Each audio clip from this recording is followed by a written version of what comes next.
Welcome to Sabbatical 101. My name is Bethany Walensky, and I'm an associate professor at Michigan State University. I had a life-changing sabbatical, and I'm on a mission to help fellow academics do the same. This podcast is a resource for all things academic sabbaticals. Each episode will provide you with inspiration and insight into the sabbatical planning process, regardless of your institution, discipline, length of sabbatical, or where you plan to sabbatical. I'm so excited to have you along for the ride. Do you want to spend your sabbatical living abroad? Figuring out all the logistics of moving away for a sabbatical can be challenging and overwhelming. One of the biggest questions I get is how to find funding for a sabbatical abroad. If funding a sabbatical away is on your mind, then this episode will give you tons of information and insight into one option that might work for you. This episode will help you think about and navigate the process of applying for a Fulbright Scholar Award. My guest is Mark Lillett, Fulbright Coordinator at the University of Wisconsin-Madison. Mark brings deep knowledge of the Fulbright program to this conversation, in which he shares information about the types of Fulbright awards available, his recommended strategies for navigating the Fulbright Scholar Award catalog, building relationships with potential host institutions, and so much more. If you're interested in Fulbright, you might also want to listen to a few other Sabbatical 101 episodes I've done on the podcast, which I will link to in the show notes. There are also links in the show notes to the Fulbright Scholar Award page and catalog so you can learn all about the different options that are available to you. I hope you find this episode helpful as you look ahead to your sabbatical abroad. Hey, Mark, thanks so much for joining me on Sabbatical 101 today.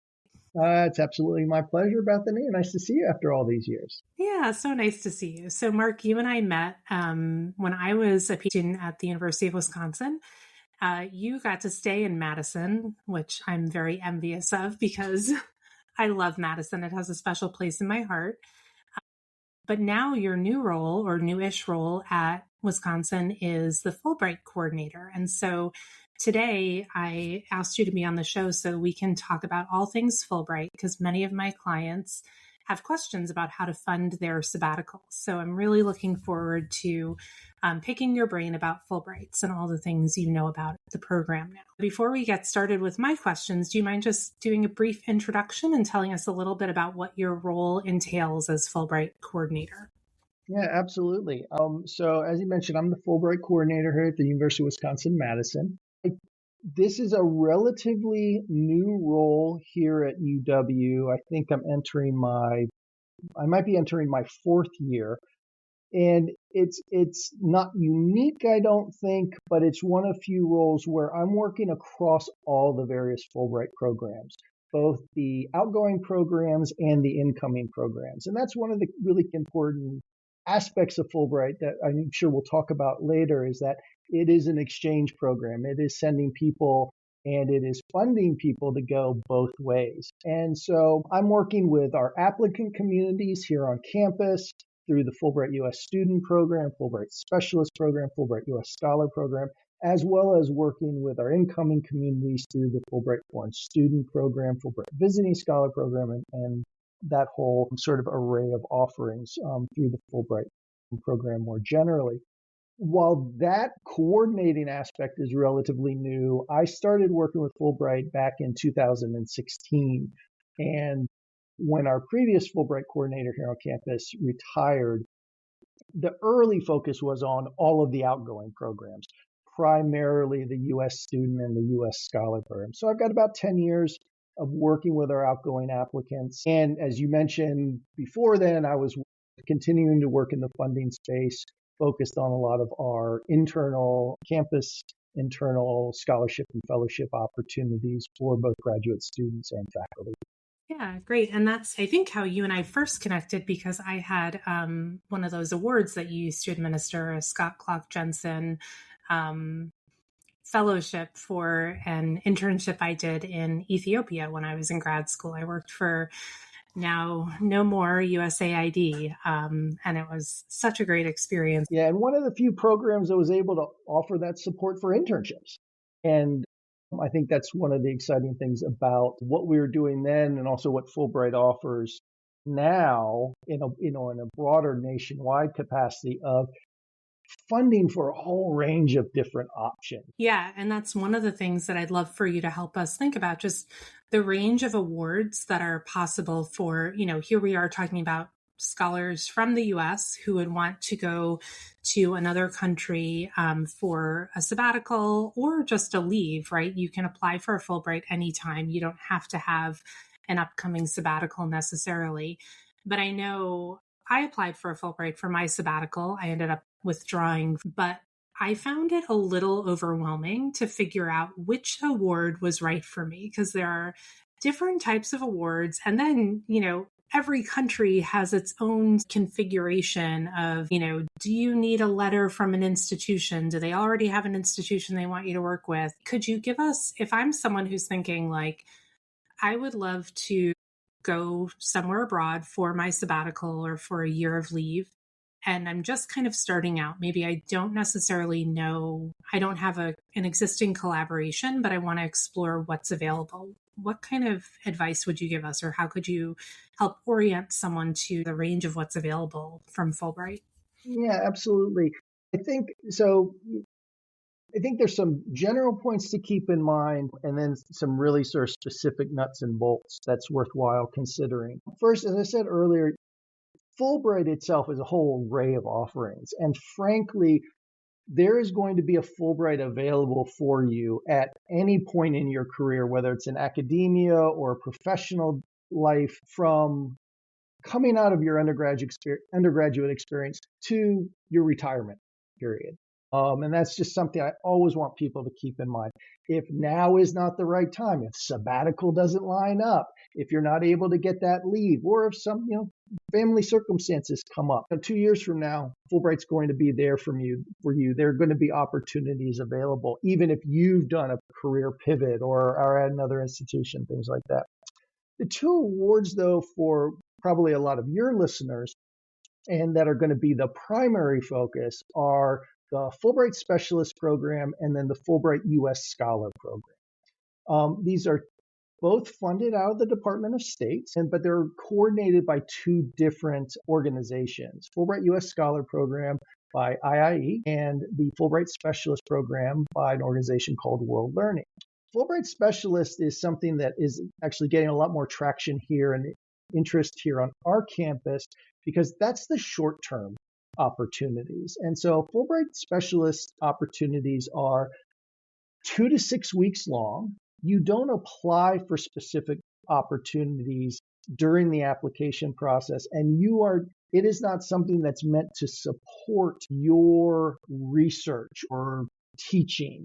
The specialist program, you apply to get on a roster for a 3-year period, and then organizations, government ministries, institutions of higher education overseas essentially bring short-term projects to the roster and to the specialist organization and shop the roster.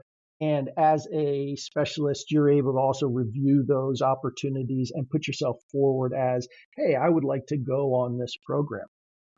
That's not going to take up your sabbatical or even a whole semester leave. But if you're in that planning process and you're thinking, hey, 2 years out from now, I'm going to be on sabbatical, don't have a particular project in mind, or 3 years out from now, I'm going to be on sabbatical. I want to see if I can get some experience in country, in a particular region, based on the expertise that I have developed. Getting on that specialist roster can be an excellent opportunity to kind of dip your toe in, or fill some gaps over summer break or over winter break or what have you, but also just develop your expertise, develop your networks and all of that. So are those paid funded positions then if you were selected? Those, yes, they are fully funded. So the thing to keep in mind about the Fulbright offerings is they're fully funded. They are not necessarily salary replacement positions, right? So depending on where you are in your career, the Fulbright U.S. Scholar Award stipend is not going to match your home institution stipend. It's going to allow you to live in the country that you are applying to and working in But there are all these other questions. How do I pay the mortgage back home and all of that? And those are maybe some of the issues that we'll talk about a little bit later as well. But if you're on sabbatical, of course, it's essentially a top up award in many instances, and that will get you there. But the specialist program and the scholar program, both, they're going to pay your airfare, they're going to get you there, you're going to get your stipend, you're going to get accident and injury insurance for while you're overseas, all of that kind of good stuff. So this isn't an out-of-pocket expense at any point in the process, unless, at the end of your term, you and your family want to go off and explore for a couple months. Fulbright's not going to pay the bill for that, but they're going to get you there. Absolutely. So the specialist, program is a fantastic opportunity for you to sort of make some connections, share your expertise, and just sort of dip your toe into the Fulbright world. The Scholar program offers, a whole range of opportunities. And as you were saying, it can be a little bit overwhelming. One of the things I really, really value about the Scholar program itself is everything's on the website. And they do a really, really fantastic job of giving all of the details on the website. The challenging thing, as you kind of alluded to, is everything's on the website. And it does sifting through it.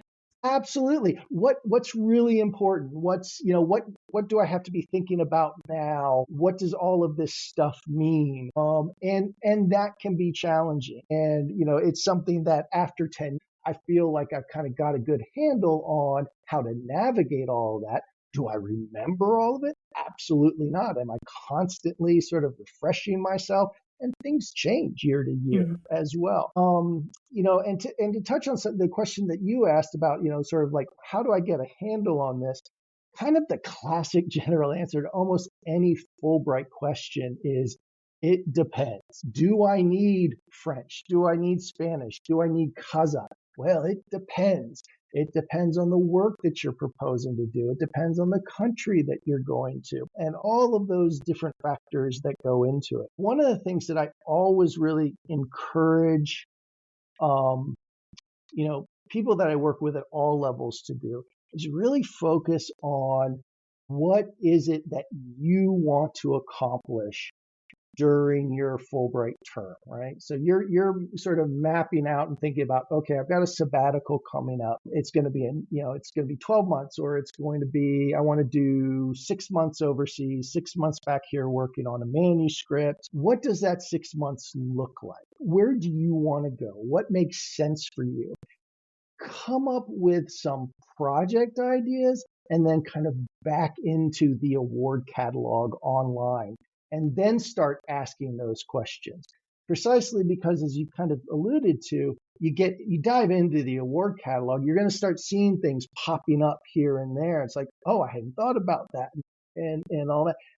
Everything's going to shift over time as you develop these projects, and especially as you develop your projects and ideas in the context of what makes sense to pursue a Fulbright for.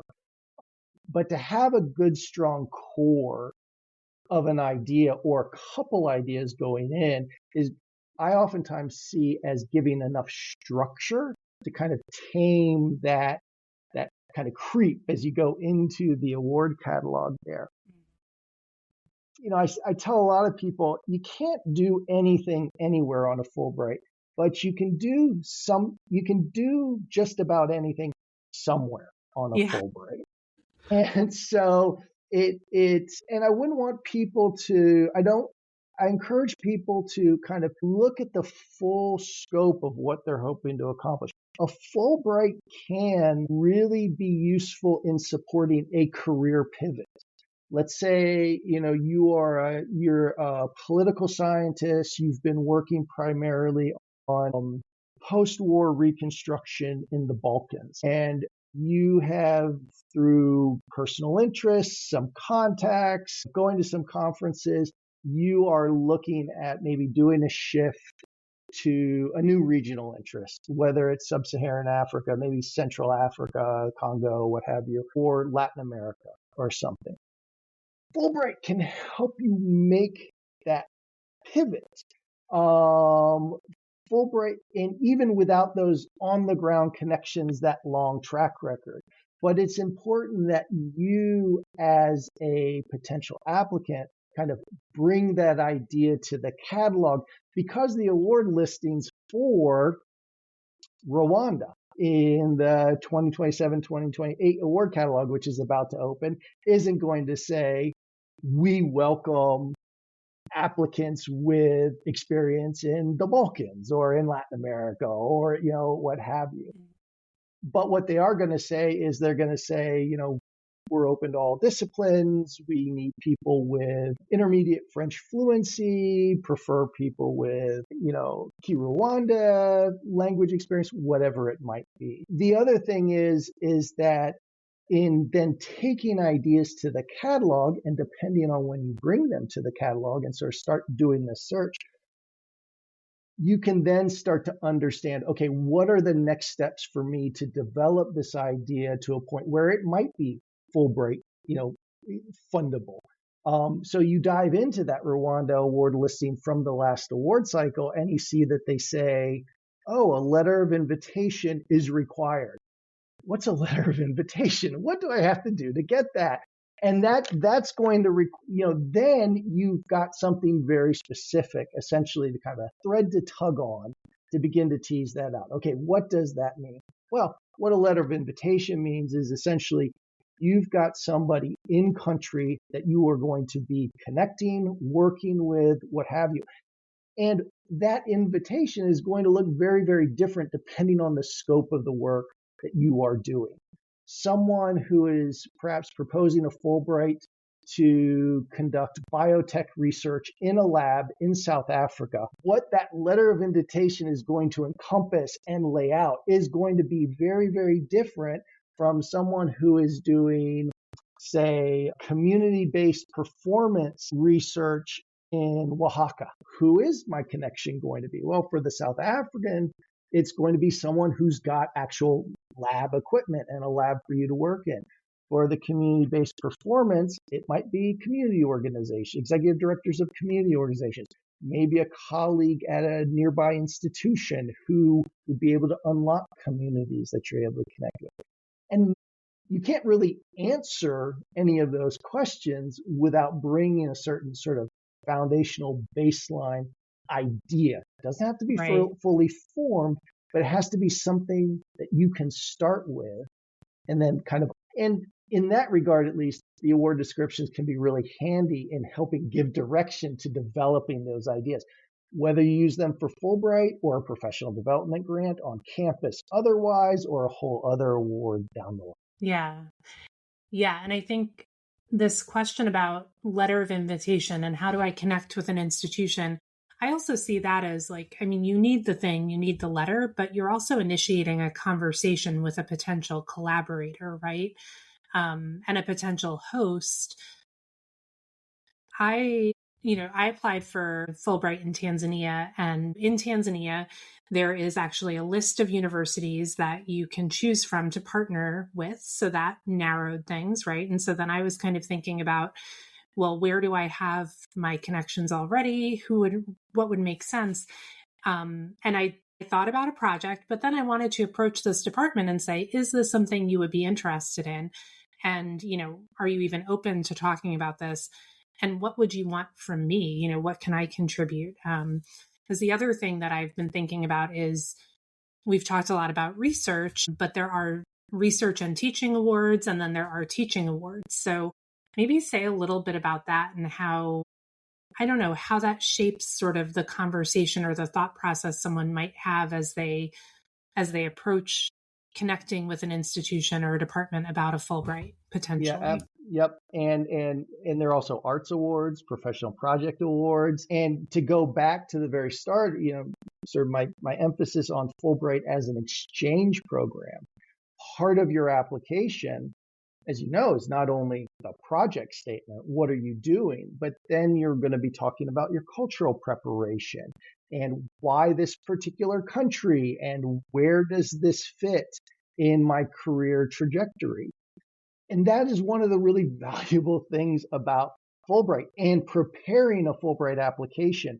whether it's the application itself or this connection to institution overseas, is you should be thinking about it much more holistically. What does the institution need? Should I be applying for, as you mentioned, a research teaching award? Do I want to just apply for a teaching award? As part of my outreach and discussion, maybe you go in expecting to conduct some research, but as you initiate these conversation, it turns out, boy, they would really, really like you to teach a couple courses to graduate students and sort of lay down this baseline foundational class, which they will then be able to build off of subsequent to what you are. Maybe you don't want to do that. Maybe you want to do some of that, but to have these early discussions with this notion in mind of what can I bring, what might they want me to participate, and how would I like to participate in the broader intellectual and broader communities at these institutions. You very much want to approach these initial contacts as information gathering exercise. You don't need to hide the fact that you're thinking about a Fulbright award, you're exploring options. You definitely want to lay that out. And in many cases, that's going to unlock the doors for you, right? Because Fulbright's a known entity. It's something that, oh, wow, we'd love to have you here as a Fulbright. What are you thinking about? But you also need to approach these initial contacts, especially if it's with people you haven't met before, reaching out with a clear indication of why you are contacting these particular individuals. They're leading a particular research program. They've published articles or books that you found important to the work, whatever it might be. Here's an idea. I'm exploring a Fulbright. Would love to have the opportunity to talk to you about it. And then those, if you start those conversations early enough, those letters of affiliation and invitation that are part of your application can in many respects be an additional letter of recommendation, because you've now got this track record of conversation. Your collaborator in country or collaborators are as excited to have you potentially come there on the Fulbright as you are to join them. The other kind of important piece that I think that just sort of you're broaching the question triggered off in me is really the importance of thinking longer term. Fulbright, I mentioned the idea of using a Fulbright for some aspect of a career pivot. Fulbright loves it when their Fulbright award is the start of something that is going to outlast the Fulbright award, optimally with your partners or additional partners overseas. Whether that is a continuing research program that Fulbright's going to fund the first year of a research program, you guys are hope to be able to swap graduate students, bring colleagues here, Zoom them in for a post-Fulbright conference, continued professional development, education, new language, anything that can be institutionalized, fantastic. But also anything that you see and can make a compelling case for, and that your partners can make a compelling case for. This is the first of what should be multiple steps moving forward, building off of this Fulbright year. It's perfect. And that's what Fulbright is looking for. And it also, I think, helps kind of going into these conversations with that in mind will helps you open up to possibility and to hear and sort of share the potential impacts with your collaborators, where you're really going to be able to generate ideas and possibilities that are meaningful for both parties. Yeah, it's not just transactional. It's not, oh, I need the letter so I can come and live in a different place and get something done. It's really the start, hopefully, of a relationship and a collaboration. Absolutely. And Fulbright is as equally open to people building on existing connections and networks and collaborations. And so I don't want to have lost in this idea that you have to be starting something new. You should be building new ideas, but you can also very much take advantage of the networks and connections that you already have to put forward a really strong Fulbright proposal that is as likely as any to get funded. Yeah, that was my understanding. I mean, I've done work in Tanzania for a long time now. And so I was proposing to work with new collaborators that I hadn't worked with, but it was building on all of the experience I had in country. There are some Fulbright programs, maybe student programs, that do, I think, privilege when you do not have prior relationships or experience in country. And all of that, is going to be laid out in the award descriptions. And it's, and this can be one of those factors that goes into, hey, you've got two or three different ideas. Maybe you're looking at two or three different ideas across one or two different countries. How well do any of these ideas measure up against the specifics laid out in those award descriptions? We want people who are new to this country or who are looking at, in particular disciplines or fields. I always want people going into those descriptions with an idea of what they want to do so that then they have the opportunity to make those decisions rather than kind of being steered in the idea generation portion of it by, oh, they don't want me because they're prioritizing sociology and political science applications this year. Well, there's a reason countries prioritize rather than make things a requirement, right? Because, that might give political scientists a leg up, but that doesn't mean that a fine artist who is proposing a really compelling project isn't going to get the award. But it could be a factor if you're looking at two or three different countries. And so there are all of these pieces, and again, it gets back to that kind of overwhelming, but how the heck do I figure out what to apply for, where to go, all of that kind of stuff. But if you're bringing something in with you, it becomes a little bit easier, I think, to kind of provide the proper context around those questions and make an evaluation, which ultimately is the best for you and what you want to be able to accomplish on this tour. I'll also be really remiss if I didn't throw out that there are a few countries that don't want you to provide any letter of invitation, and they strictly prohibit it. I think primarily we're looking at a number of Middle Eastern and Gulf states where I think the Fulbright commissions and the Fulbright programs in country are a little bit more closely aligned with the ministries of education. That's just the impression I've gotten. I don't know if that's actually holds up, but there are all of these out there, and there's all this variety and variation that you really do need to take into account when you start moving your Fulbright application forward. But you can kind of backseat it as you're in the idea generation and in the outreach and this networking and connection portion of it.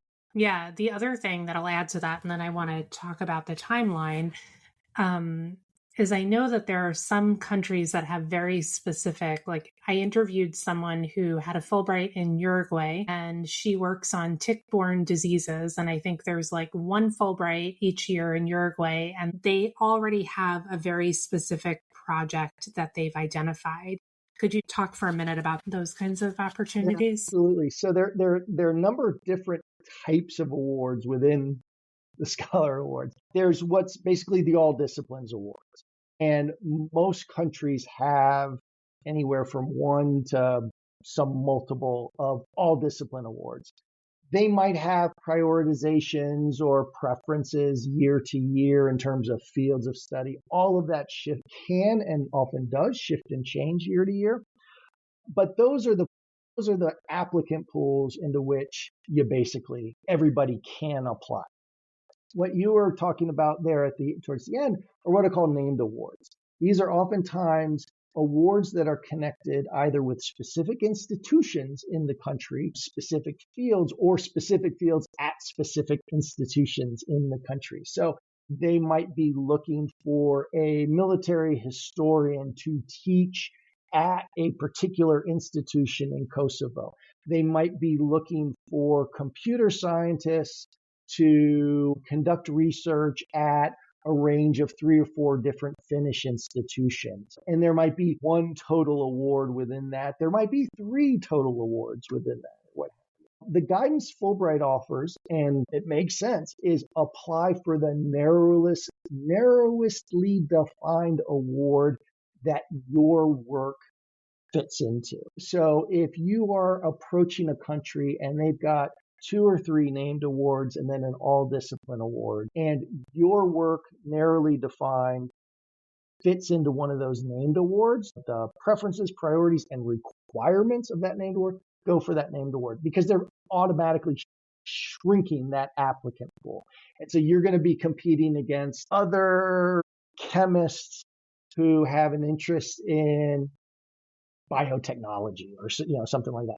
Not a ton of people who are applying to do necessarily do that with a Fulbright. Now, one of the cautions I always throw out there, and one of the cautions that Fulbright does as well, is you don't want to necessarily try to shoehorn your work into an award in which it doesn't fit.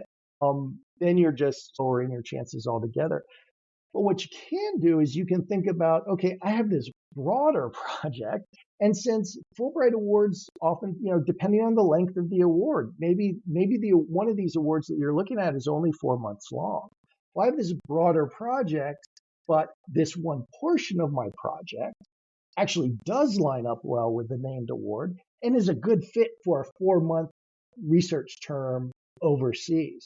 Well, then that makes sense to be tweaking things. But again, it's to make sure that you are finding the award that conforms to your work rather than trying to get your work to fit into a bucket that you're actually not really, and nobody's really sure of the shape of.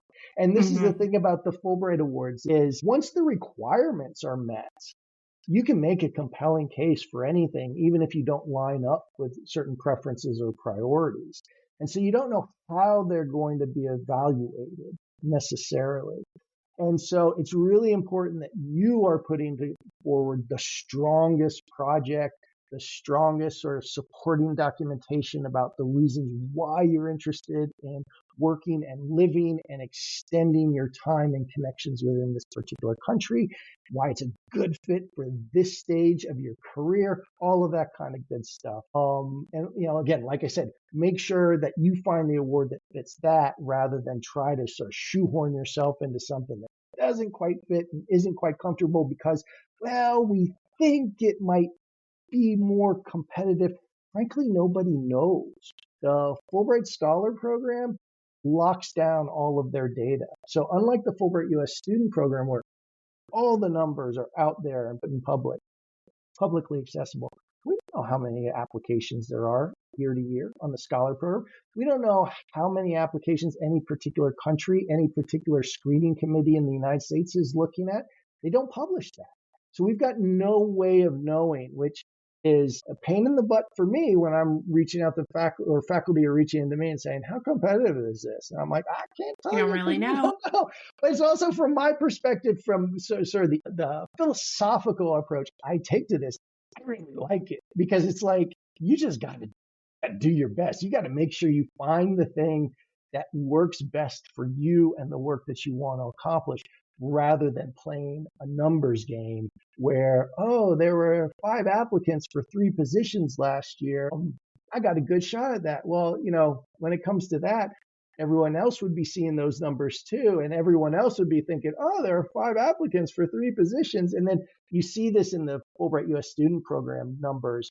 The following year, there's like 28 applications for 3. So you can't really game the system in that no. way. Could you talk a little bit more then about the application timeline? Because you mentioned that the 27-28 application is coming out soon. We're recording this mid-January 2026. So it's a long runway. Yeah, the application period itself is it's over a year and a half. But yeah, so we're mid-January right now, mid-January 2026. Fulbright application has consistently opened early to mid-February of every year. So we're looking, I think this year it's actually due to open in maybe 2 weeks. I think they're slated to open the application in early February this year. When the application opens up, they will also update all of the award listings. And then the deadline to apply, always September 15th, unless it comes on a Sunday, in which case the deadline is September 16th. Now, that is for awards of the 2027-2028 academic year. So it's a year and a half in advance. Unlike many other Fulbright awards, those awards don't necessarily even have set start dates to them. Some will be for the fall. You can apply for a 2-month award, 5-month award, full year award, things like that. And then some countries you might not even be able to start until, like a lot of countries in the Southern Hemisphere, their award year might not start till the following January or February. So you're talking about 2-year timeline for that. And that can be kind of daunting, especially if you're doing some very specific work, trying to find very specific partners.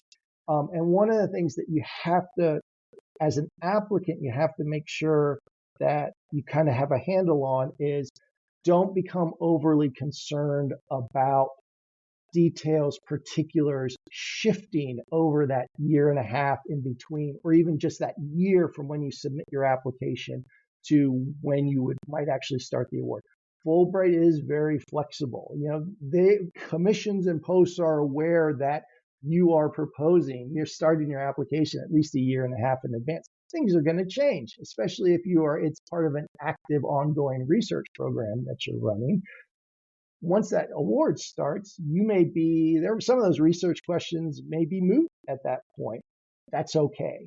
So you've kind of got to approach that with a certain amount of flexibility in the same way that you would approach, hey, I'm going to be living in a foreign country for a year that you may or may not have any experience. You've got to be willing to be flexible. Fulbright understands that. Fulbright appreciates that. Unlike some of the other Fulbright programs, and again, notably the U.S. student program, there is no necessary campus role. So if you are a faculty member at an institution of higher education, there's probably going to be someone like me there. We're known as scholar liaisons for the Fulbright Scholar Program. And primarily, we're on campus to spread the word, to be able to provide information about how does a Fulbright interact with campus policies for leave, for sabbatical? Is there extra salary supplementation, buyouts, things along those lines available to Fulbright awardees? But also, it depends what sort of support you're going to get. I do a lot of work with faculty members, looking draft statements, offering feedback through that process. Not everybody does that. Not everybody's equipped to do that. If you can find a scholar liaison on campus who's able to give you support in whatever capacity, I say take advantage of it. As I mentioned, the website is fantastic. The staff at IIE that manages the scholar program is really, really good about getting back to you with questions. Each award has a specific person attached to it in the award catalog. So if there are questions, I always encourage folks to reach out to do that. If they're not comfortable for whatever reason, if they don't want to tip their hand or whatnot, I always say I'm happy to reach out and ask any difficult questions that you might have or feel like you might have. And then they've got lots of webinars and programs throughout the application period. You hit that application deadline of September 15th. Your application goes in. Everything needs to be complete at that point, except the letter of invitation can come in. I think last year it was up to 10 days later than that deadline. So that's the only wiggle room. Everything else needs to be in at that point.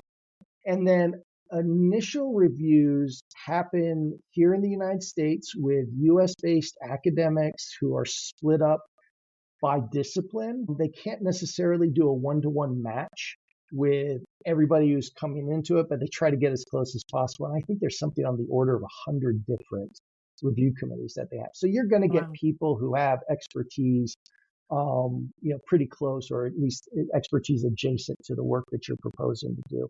And those initial decisions come out in December, mid to late December, sometimes into early January. I think this year we just got a notice out that says basically almost everybody's been told if they continue. If your application makes it through that initial round of review, you're known as a semifinalist, and then your application goes off to the country that you applied to. So that initial review is really looking at the nature of your project, achievability, feasibility, how well is it structured, how well have you sort of communicated what you're going to be doing, your readiness, preparedness to do all that. The country evaluation kind of takes that as rote and then sort of looks at the broader questions, why this country, your connections your rationale for coming to this country, continuation, how is this going to be a benefit? to the country and the communities that you're working in and living among. And then historically, those decisions have come out in like February to May. Hmm. At no point in the process do you get explicit feedback. So they're not going to tell you why you didn't get selected or why you did. You are just sort of Okay. giving it your best shot. Unfortunately, in as black box as the numbers are, the reasons for selection or not being selected are as equally a black box, and you just don't get that feedback from a commission. Yeah. You mentioned before that Fulbright is flexible, kind of with any grant proposal. It's always what you think you'll be able to Mm-hmm. do. I remember feeling very nervous when I applied for a Fulbright.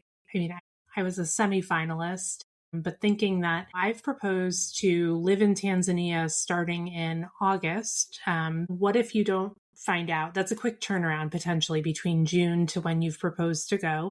So, couple questions. Is Fulbright flexible with changing the start date if you just can't logistically get it all together, if there's not enough turnaround time? And then also, does Fulbright typically provide support for things like getting a visa or just the logistics of finding housing, getting if you have dependents, getting them there, that sort of thing? Yep, and I'll give you the classic Fulbright answer. It It depends. depends. Now, for the most part, I have not had anybody report upstream to me that a commission or a post was being inflexible on, hey, I found out 18 days before I was supposed to go, I can't go, boom, my Fulbright's gone away. I haven't heard anything like that. This is all run by people who want to have the program succeed and want to have you succeed as a Fulbrighter. And so, COVID was an incredible test of kind of that Yeah. ethic. And I think there was a lot of there was just a really heightened awareness of, hey, we can bend here to be able to get things done. And especially if you're looking at compressed notification from notification to actual departure deadlines, they're almost always pretty flexible. Not every country is going to be, and especially if, say, you're doing a teaching. So you've proposed a Sure. teaching award, right? And it might not be Fulbright. It might be your host institution. We can't have you teach that course in the spring that you were going to teach in the fall. Things like along those lines. Typically, for things like that, there's give, there's bend. You're working with your commission or your post contact in the country, and you're going to iron out those details and things. And ultimately, it might be that you do have to turn it down, or something comes up in the interim, or you withdrew your application. It doesn't make sense for me to move forward. That's okay. There's no penalty to that, if it ends up doing that. In terms of levels of support, again, great deal of variability country to country. Some countries are very hands-on. They will work with you on securing the visa, give you all the documentation, lay everything out for you, A, B, C, D, E, F, G, the whole kit and caboodle, hands-on while you're there. The Fulbright Nehru Indian Commission, in particular, has sort of a program in Delhi at the start of the program, mid-year, at the end of the program, and they bring all their Fulbrighters together, students, scholars, all of that, and they're paying, they're bringing you there, all of that kind of good stuff, paying you to bring there. Fantastic. There are other countries where, the Fulbright program is essentially being run by a cultural affairs officer out of the U.S. Embassy. Hey, great. We're going to love to see you here. That's kind of all. And so it's kind of hard to get a handle on what is what if you're not having if you're not taking direct questions to the Fulbright country, a Fulbright contact in country in the preparation of the application. But I think one of the things that can be useful is to kind of do as much of that research as your interest and time allows in that whole application process, because that's also going to help get you familiar. If it's a new country to you or a country that you haven't engaged with for a number of years, it's going to help give you a little bit more insight, which more likely than not is going to percolate through your application and allow you to speak even more knowledgeably, knowingly, and confidently about what you hope to accomplish, challenges that you see, how you're going to overcome them, and answer some of those other questions. As far as dependents go, I think if I'm remembering correctly from last application cycle, I think they said 65% of the awards offer some level of dependent support. And of course, that can change year to year, will change year to year, but it is a mostly family friendly program. So what that level of support looks like, again, a lot of variability country to country. Some it's really nominal financial support. Some it's a lot more support, housing assistance. They'll help you get your kids in school, Paying all of for that kind of school, stuff. paying for private Yeah, school. yeah. It's there's just it's a lot of just kind of not entirely sure. But if you have these questions, these are great questions either to take to commission contact or post contact in country, or take it to them through your scholar liaison if you're interested. And frankly, as a liaison on campus, I'd welcome having those questions because it gives me a reason to reach out and connect, broaden my own connections and broaden my own knowledge base. Yeah. The other thing that I found helpful is I went through, you can see a list of people who have received awards and projects that have been awarded in that country in the past however many years. I went through the past couple years in Tanzania and I reached out to a couple people who had had awards in education, which is my field. I didn't know them. I just found them on their university website. And what I learned is that Fulbrighters are really generous with their time and were very willing to connect with me and tell me about their experience, through the application process and then in country. And so I was able to learn some of that insider knowledge about like, what does the support look like post award? How was it getting a visa? How was it finding a place to live? That was really helpful. There's so much information on the website, but sometimes hearing it directly from someone like, this is what I did and this is how it worked out can be so helpful. Absolutely.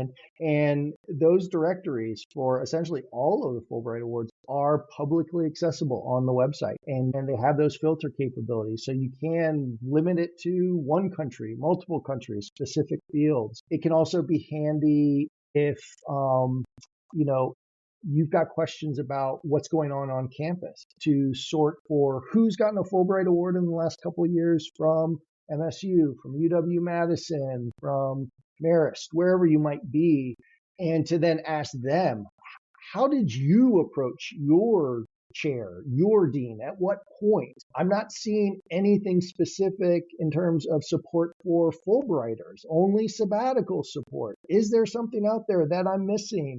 Depending on what sort of institution you're at, the culture, we're both at large Big Ten institutions. We are certainly very decentralized here. We've got no Fulbright sort of specific rules, regulations, support systems in place. So a lot of it depends on what's your chair like, what's your dean like, and to be able to maybe reach out and have those conversations with people who are from your college or from outside of your college can provide some of that insight and information on terms of how do I begin to navigate the campus process. Yeah. And I should say, I asked you to talk about Fulbright in the context of sabbatical, but on my podcast, I've actually interviewed several people who had Fulbrights not for a sabbatical. It can be done, but it requires a different kind of negotiation, I think, than the sabbatical, potentially, depending on your institution. And who you are on campus. I've been working with someone who on a specialist program who's a staffer, not a faculty member, but a staffer, and navigating that for academic staff was very different than if you're a faculty member. And the other, just to kind of loop back to the like types of awards that are out there, there are also, as part of the program, a number of awards can be what are called flex awards, where you take 1 or 2 months over the course of 2 different years. Can you squeeze that in over a winter break and a summer break, or over 2 subsequent summer breaks? Because you don't have a sabbatical coming up, but the nature of your work and your research and your connections are such that it can be parsed out in the period of these awards, and you've got a little bit added flexibility and what have you. So there are a lot of options to take into consideration, a lot of potential avenues forward for you through the Fulbright program. But ultimately, like I said, time and time again, you want to make sure that it's the right award for you that is allowing you to not only accomplish the work, but sort of meet those Fulbright goals for Fulbright, for your collaborators, and most importantly, for yourself moving forward post Fulbright as well. Yeah. Well, I feel like that's the mic drop right there. What I love about it is this is how I approach sabbatical planning: is start with yourself. Start with, what do I want to get from this time? And what do I get by doing a Fulbright? What am I looking for professionally? Am I looking to pivot my career? Am I looking to grow collaborations? Am I looking to deepen expertise? Am I looking to teach in a different environment, right? And be with different students and learn from that. I think that's such helpful advice, because you're right. There are so many options, and most people can probably find one that can work for them. It's not a guarantee you'll get accepted, because Fulbright is very competitive. But I really appreciate that. Start with your project and go from there and filter from there. Yep. And we've been talking a lot about this forward planning aspect of it. The more time you give to these applications, the better off it is, because it's going to be stronger. You're going to have reflect all of that kind of good stuff. If something opens up on August 17th and you're looking at 4 weeks out from the deadline and you feel like you can put together an application, right? If you've got the time and the bandwidth to do it, there's no right way of going about getting a Fulbright award. There's no guaranteed pathway forward. We're all approaching it differently. We're bringing a whole different suite of resources, background, training, desires, goals, expertise to it. And if you got to put one together at the last minute, take advantage of it. Do it, because you're in. It may be just the thing that particular year. You may not get it. You may give yourself a little bit more time the following year, but it's there for you, and it's a regular timeline. And I just really encourage people to take a look at what is available, what's out there, talk to as many different people as they feel comfortable, and keep in mind that, regardless of where you are in your career, there's going to be an opportunity. There's going to be something there for you, at least to pursue. Yeah. And by the time this show airs, the new application cycle will be open, so people can poke around. Also, I joined the mailing list, so it's nice to get those updates. Like you said, there are so many webinars. I remember there was one that was so intriguing to me. It was called Hidden Gems of Fulbright. So they're telling you about countries that you have not considered ever going to. And so if you're someone who's incredibly adventurous and you really want to go to a far-flung place that not many people are thinking about, that webinar might give you some inspiration. So for me, at least, it's really fun to explore all these different possibilities. And I hope that listeners will take away from this the importance of starting with your project that you have in mind, what you would want to get out of this time, and then also giving yourself enough time to build connections should you need them. Yeah, and this is work that you're doing anyway. You will never regret time spent exploring, research, teaching ideas that you're excited about. And if it doesn't come into play this year for the application, it might sneak into a class that you're teaching in the following fall. It might pop up and be something you end up pursuing in a subsequent year or what have you, but you're never going to regret doing this exploration. Well, thank you, Mark. I really appreciate you taking the time to share your expertise. And I think listeners who are interested in Fulbright will take away so much from this conversation. So thank you. You are welcome. It's my absolute pleasure. And I hope this means that folks will be exploring what's available to them on campus and beyond. Thanks so much for listening to this episode of Sabbatical 101. If you found it helpful and want to hear more, please subscribe so you don't miss an episode. I'd also love it if you'd share my podcast with a friend or colleague who might be interested. If you'd like to connect to talk about my sabbatical coaching programs or to purchase an online asynchronous program, check out my website, www.bethanywilinski.com, or click the link in the show notes.